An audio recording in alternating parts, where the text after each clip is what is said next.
Welcome, ladies and gentlemen. I'm Becky Anderson, the Managing Editor and Bureau Chief for CNN in the Gulf and anchor of Connect the World with Becky Anderson. I'm delighted to be moderating this panel today. We'll do about 15-20 minutes and then I'll open the floor for questions. That should give us about 10-15 minutes towards the end of this. Thank you both. Ukraine bracing for a third year of conflict.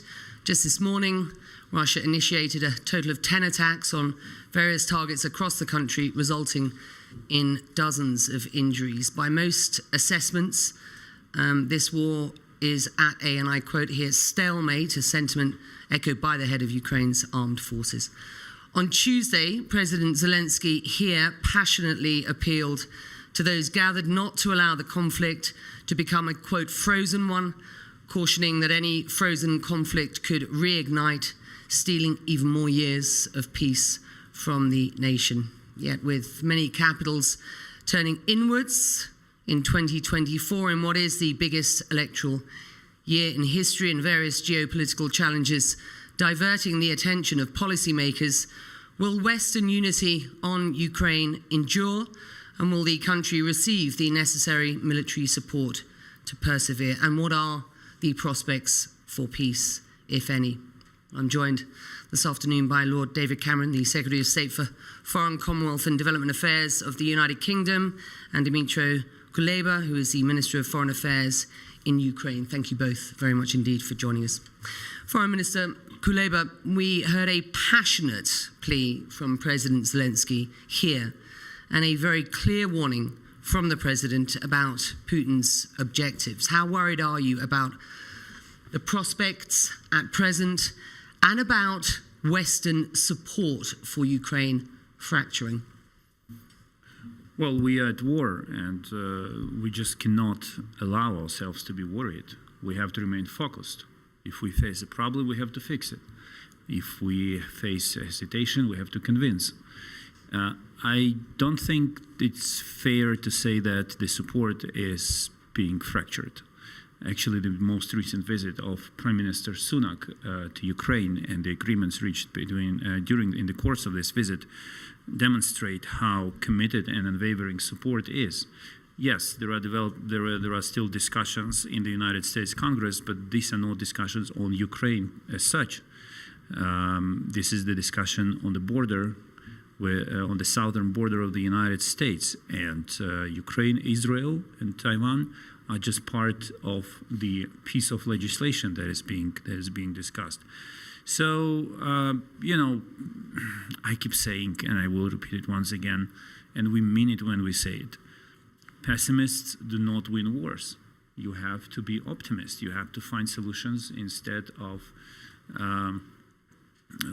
pouring ash on your head and saying that this is it, it's done. No, you have to move on and fix problems. If there are 10 problems, you have to fix all of them, but you have to move on. And we're pretty confident that we will be able to do it. With respect, those discussions on the Hill are holding up the current aid package, and the following package is very unclear at this point. How concerned are you? And I'm talking about in the US, obviously. Well, in the world we live, I think the best strategy is to cross bridges when we come to them. So we have now approached one bridge and trying to cross it, which is this package. When we approach the next one, then we will be working on that. And frankly, I do not know when we will reach that bridge, but 2024 seems to be certain, and we understand the timeline of developments, but I doubt any capital in the world has a clear vision for 2025.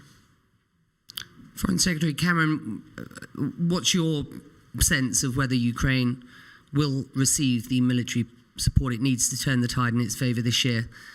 I think it will, and I just take an incredibly clear view about this. Putin's invasion of Ukraine provides the challenge of our generation. This is the most naked example of one state illegally invading another, a full member of the United Nations, a country that should have its independence, its sovereignty, and its borders. And if you look at the allies that back Ukraine, and back Ukraine not just with money and diplomatic support, but also with weapons, our GDPs combined are 25 times the size of the Russian GDP. We just got to make our support count to help the Ukrainians in their brave struggle. And I'd also challenge a bit the sort of current narrative. I mean, if you sort of zoom out and look at the big picture here, this has been a catastrophic disaster for Putin. I mean, since the start of the war, he has lost half of the land that he took. He's had 300,000 casualties. He's been cut off and sanctioned by a good part of the free world, and those sanctions can only get tougher. And yes, of course, things have become quite stuck on land, but on sea, on the Black Sea, he's faced another catastrophe where over 20% of his navy has been sunk by a country, Ukraine, that only has a very small navy. And we talk about the support we need to give to Ukraine, and rightly we do, but also it's worth saying that with the Black Sea open, not thanks to the munificence of Putin or the action of the UN, but the Black Sea open because of the action the Ukrainians have taken, they're exporting again, ships are sailing again, grain is leaving their ports again. And so I take a different view, look at the big picture. And actually Ukraine has done well, is doing well. And our job is to support Ukraine through this winter, where again, I think Russia is failing in terms of their attacks. Missile after missile has been shot down effectively, to help Ukraine through this winter and to set up a system so that Ukraine can prevail in what will clearly be a longer war, but where there's no doubt in my mind the West actually has the ability to support and to effect the right outcome. You've called for the seizure of some $350 billion of frozen Russian assets to fund the war effort. Can you legally justify that move? I know there's a big discussion about that at present. And is this an admission that the current sanctions regime on Russia has quite frankly failed to change Moscow's calculations? The way to think about it is we've already frozen those assets. The question is, what should we do next? And I think there's a legal argument, a moral argument, and a political argument. The legal argument, the lawyers will give their advice about the right way this can be done, but there's growing legal support for the idea that there is a way of using these resources. I think the moral argument is quite straightforward, which is that at the end of the day, Russia is going to have to pay reparations for its illegal invasion. So why not spend some of the money now rather than wait till the war is over and have all the legal wrangling about reparations? So I think the moral argument is strong. The political argument about, well, what are the consequences? Does this change the way people see the way financial centres operate? And all of those political arguments. On those, I would say, look, when Putin launched this illegal invasion, the world changed. And we have to change with it and recognise we are in a more dangerous, uncertain and difficult world, and so we should be prepared to do some innovative thinking about how we use these resources to help Ukraine. So I'm certainly working very hard on that. I think the rest of the G7 are. I think we're going to make some progress. As well as that, let's use all the sanctions regimes we have to hit the Russian individuals responsible with travel bans, asset freezes, all the other sanctions that you can do. One of the things Britain's doing is making sure we don't just announce the sanctions, but we actually check that they're not being bypassed in other countries. And I'm going to be encouraging every other European and Western and leader that's here and foreign minister that's here to make sure they're doing the same thing. Thank you. Foreign Minister Kuleba, on the eve of this forum, your government launched a new peace initiative, bringing together 80-odd delegations. Well, certainly it was part of an initiative that has been ongoing. I think this is the fourth meeting that's been held.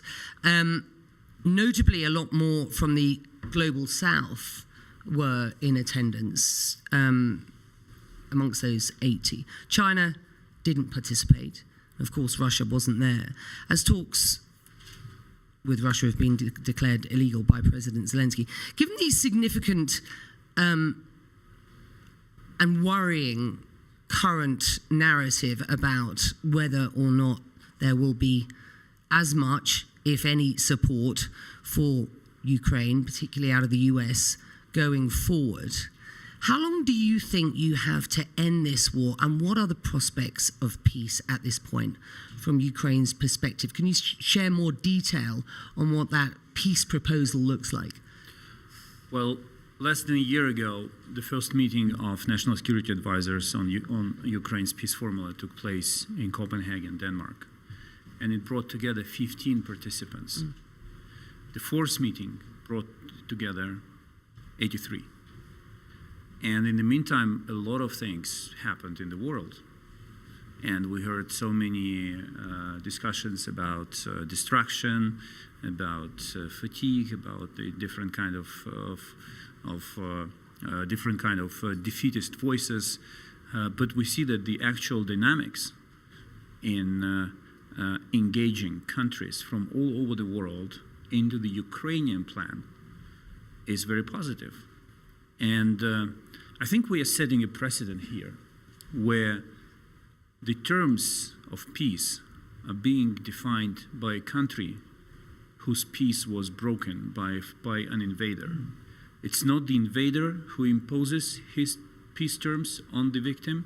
It's not the third party that is proposing a compromise solution in a form of peace terms. It's us, the country that is fighting back, that defines the rules of peace. And I think it's quite a remarkable moment in human history, in the history of wars and diplomacy.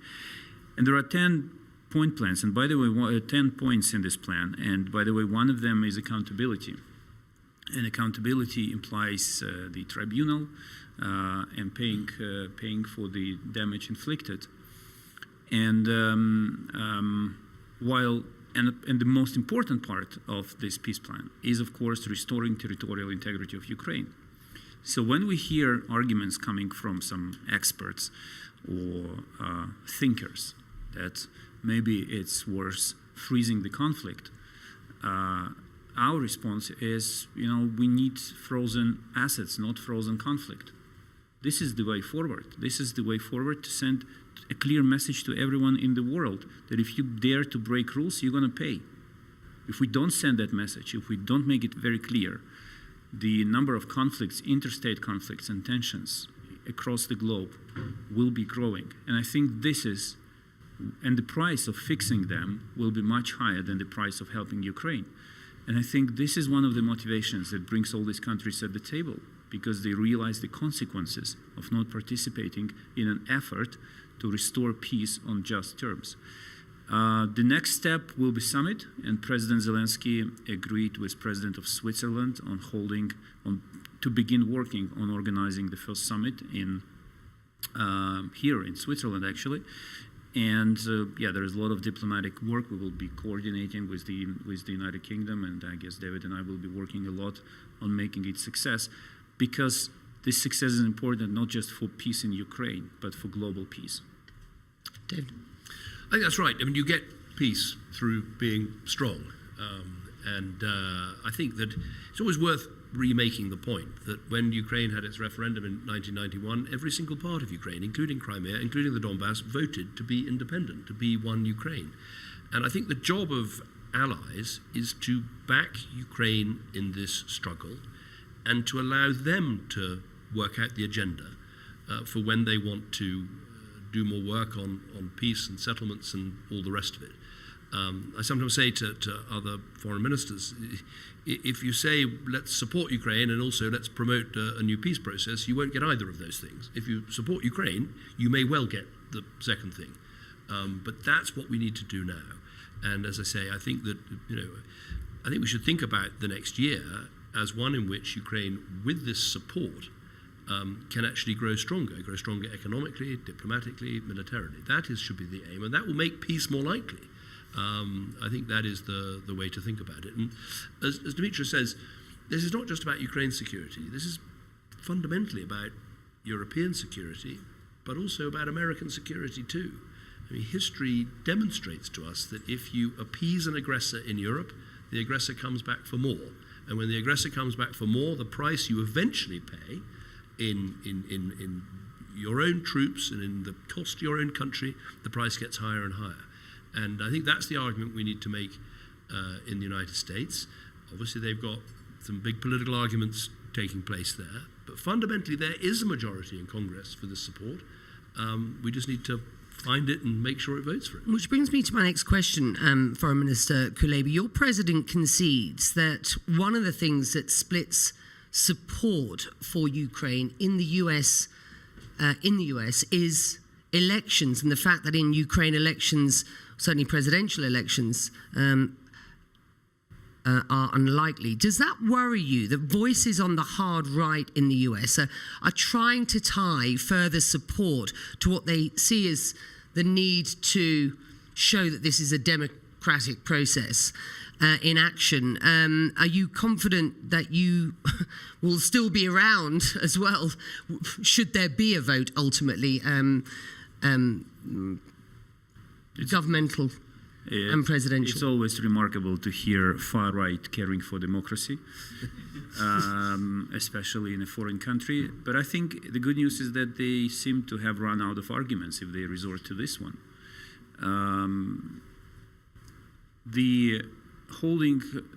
Ukraine is a democracy. I'll tell you more. Ukraine would not survive if it was not a democracy.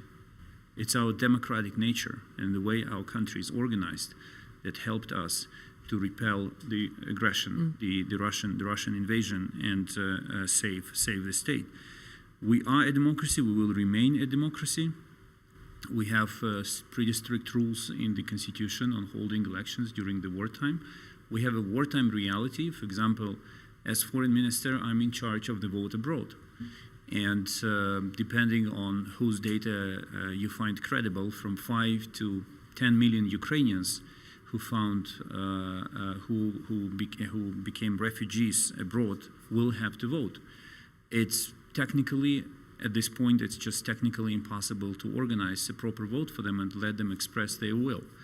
But the whole discussion must end at one simple point. We are committed, deeply committed, to remaining a democratic country, a part of the democratic world, because what we fight for is actually democracy itself. No elections this year.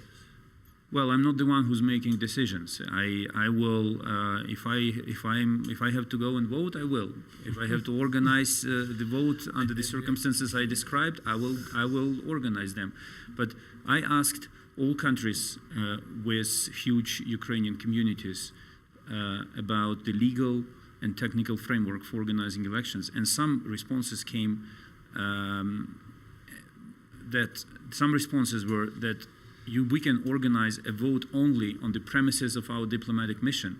How can you have hundreds, thousands of people make them vote in one premise? I also have a feeling that the very same people who are complaining about this point, if elections were held with all the difficulties of getting people to vote in parts of Ukraine that are occupied by Russian soldiers, they'd be the first to complain that these elections aren't accurate, are not proper, are not fair. I mean, the only thing I'd say is, someone who's led a country, is recently I saw someone said, well, President Zelensky, his approval rating has slipped from 90% to 80%. I used to dream of 80%. So, I mean, what you said, one of the first things I did as Foreign Secretary was to go and visit Kyiv and Odessa. And one of the things that most strikes you is the incredible unity of purpose of the Ukrainian people. I mean, actually, Putin, not only has he united the Ukrainian people as perhaps never before, he's also united NATO as never before. I mean, he's worried about the expansion of NATO. He has caused Sweden and Finland, two countries.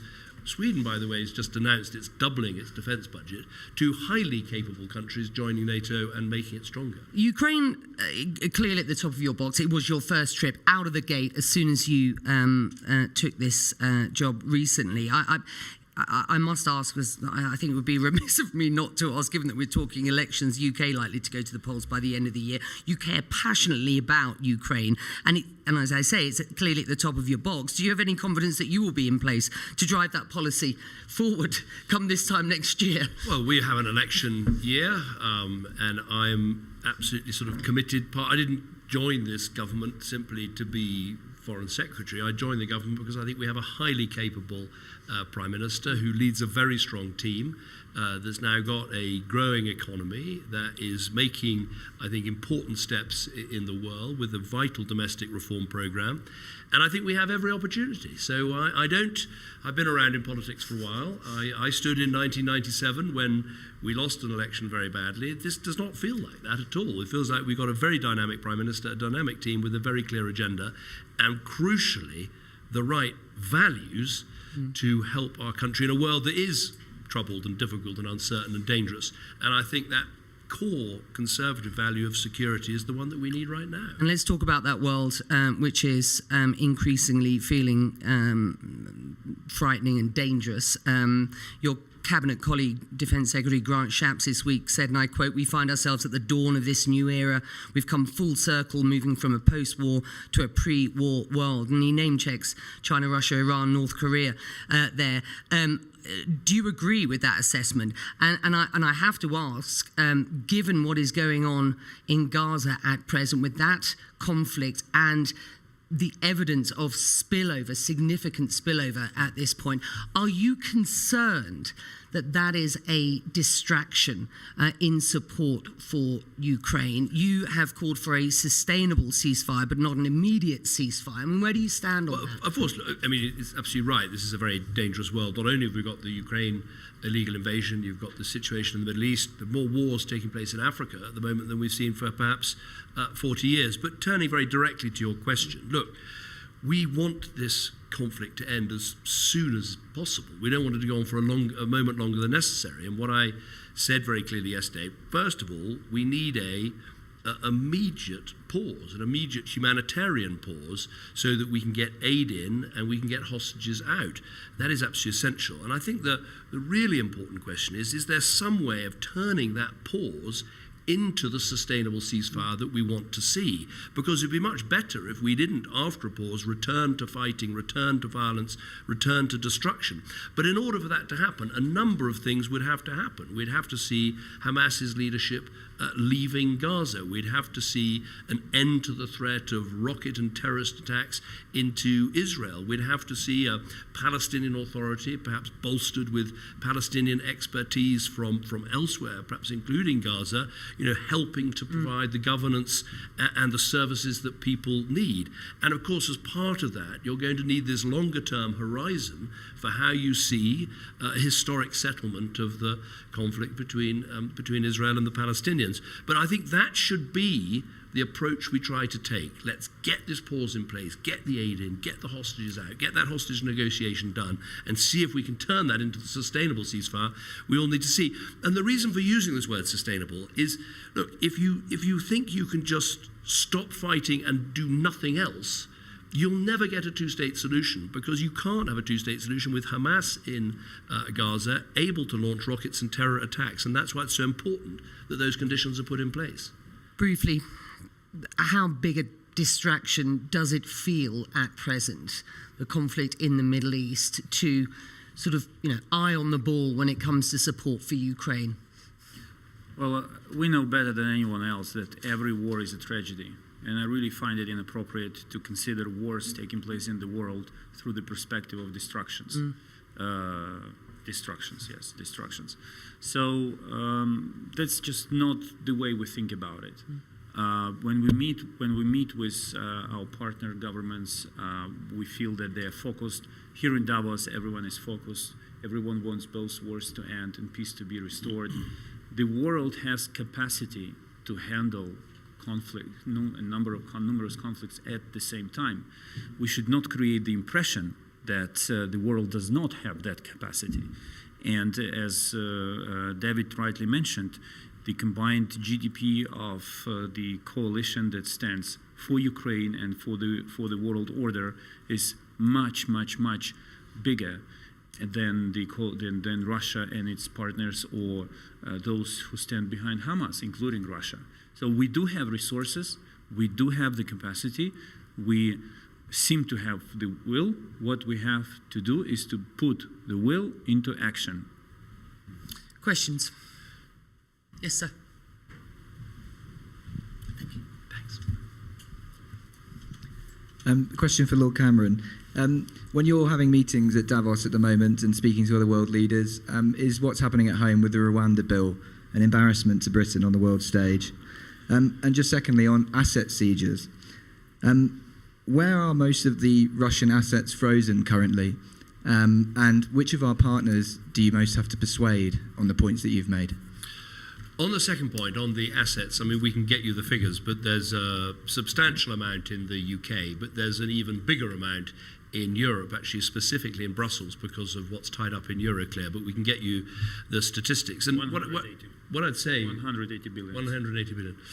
What I'd say is that there's different legal opinions about the best way to do it, but there are lots of legal opinions that it can be done. And so that's the work that's being done. On the first, I would say quite the contrary. I would say, to be frank about this, the problem of illegal migration is a problem every country is having to deal with, particularly countries in the West. And I would say there are, if you like, two sorts of politicians. There are those politicians that realize if you want to deal with this problem, it's absolutely fine to talk about dealing with backlogs of asylum seekers, which we're doing. It's absolutely fine to talk about smashing criminal gangs, which we're doing. It's absolutely fine to talk about the collaboration you're going to have with neighbours and partners, which we are doing. We're even providing the money as well as collaboration. But unless you're prepared to do something that stops this trade in human beings, that means that if you take a boat from one perfectly safe country, France, to another perfectly safe country, Britain, unless you're prepared to say that if you take that boat, you won't be able to stay in the country, unless you're prepared to do the innovative thinking, the out-of-the-box thinking, then you are a politician that has got nothing to say about solving this problem. And I would say that what Rishi Sunak and what the government is doing is, yes, it's quite unorthodox in some ways, but it's necessary to do this out-of-the-box thinking to break the model of this appalling people smuggling, which is not just something that totally undermines the migration system in the UK. It costs so many people their lives. We've seen this week another 4 people drowning in the freezing cold water of the English Channel on a January night. We've got to stop this. And so I think, as I say, you'll find lots of politicians here who've got lots of things they want to do, but if they're not prepared to stop the boats, if they're not prepared to make sure that people who arrive from a perfectly safe country can't stay, they're not going to solve the problem. And I think there's a growing understanding for that as I talk to leaders from places like Italy and Austria and elsewhere. There's a growing understanding that we have to take some of these novel steps if we really want to stop this trade, and that's exactly what that bill is all about. Yes, sir. A quick question also for Lord Cameron, John Paul Ford Rojas from the Daily Mail. Just on Rwanda again, Paul Kagame said today here at Davos that there are limits for how long this can drag on. So are you worried that unless this is resolved in the UK, that the whole plan may fall apart anyway? Second question also, Lord Cameron, you mentioned the UK economy doing well now.